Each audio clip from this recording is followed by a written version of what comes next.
Hi friends, नमस्कार, जय Jagannath. Mister विकास blogs YouTube channel को आपण मानकु स्वागत। आउ आमे आज आसी पहुंची सारिचु बाबा फुलेश्वर शैवपीठ बाहाड़जला ठारे। आज होची कार्तिक मासर चतुर्थ सोमवार। आसंतु प्रभु को दर्शन करवा आ मंदिर प्रांगण बुली देखिए।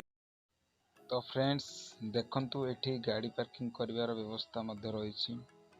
ये बाबा मंदिर गेट वर्तमान निर्माण चली प्रभु बाबा। तो ये हूँ मंदिर प्रवेश पथ। एठक विभिन्न अंचल विभिन्न श्रद्धालु आसती प्रभु को दर्शन करी निजर मनस्कामना पूरण करी फेरी जाती। एवं यही मंदिर इतिहास बहुत पुराना। दीर्घ वर्षर ये मंदिर प्रतिष्ठा हुई आसी अछि। तो आपण माने देखि पारुथिबे ये होछि मंदिर प्रांगणर दृश्य। एठी मध्य गोटे यज्ञ कुंड रही। प्रत्येक वर्ष शिव विवाह समय एठारे यज्ञ पर्व आयोजित करा जाउछि। वर्तमान प्रभुंकर पहली भोग लगी अछि, से मंदिर गेट बंद अच्छी। विभिन्न श्रद्धालु प्रभु को दर्शन करने अपेक्षा कर रही। एठारे प्रभु शनिदेवंकर मंदिर 2017 मसीह प्रतिष्ठा होइछि। सेही दिन ठारू शनिश्चर देवता एठारे पूजा पाई आसुचंती। वर्तमान प्रभुंकर मंदिर गेट बंद अच्छी, कारण एबे भोग लगी प्रभुंकर। से देखंतु एठारे सुंदर कल्याण मंडप व्यवस्था मध्य रही। जे जहाँ मानसिक करती ता पूरण करने एठारे भोजन प्रस्तुति चली। आपण मैंने देखुए ये गोटे पुष्करिणी रही।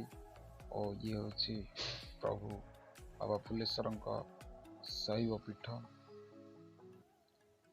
प्रभुंकर करुणा अपार, महिमा अपार। दीर्घ दिन ये जहाँ मानसिक करती ताहा निश्चिंत भाव में पूरण होइछि।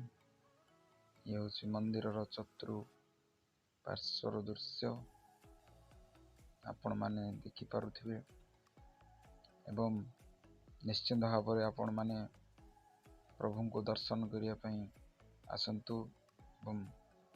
आसंता 4 तारिख आंबर बाबा फुलेश्वर धर्मपीठ रे 4 दिन धरी कार्तिकेश्वर पूजा यात्रा आयोजन करा। पंचुक यात्रा आयोजन होउछि। आपण माने निश्चिंत भाव में इस स्थान को आसंतु। ये हूँ दर्शन कर जातु। एबे आ गोटे नुआ करी मंदिर मध्य प्रतिष्ठा होइछि। एवं एठार कल्याण मंडप व्यवस्था मध्य रही। ये माँ दुर्गा बा काली को मंदिर अति सुंदर जगह। एठाकू थरे आसिले मध्य केबे भूली परिबेनी। होउछन लक्ष्मीधर भाई। देखंतु ये मंदिर नुआ की प्रतिष्ठा होइछि। वर्तमान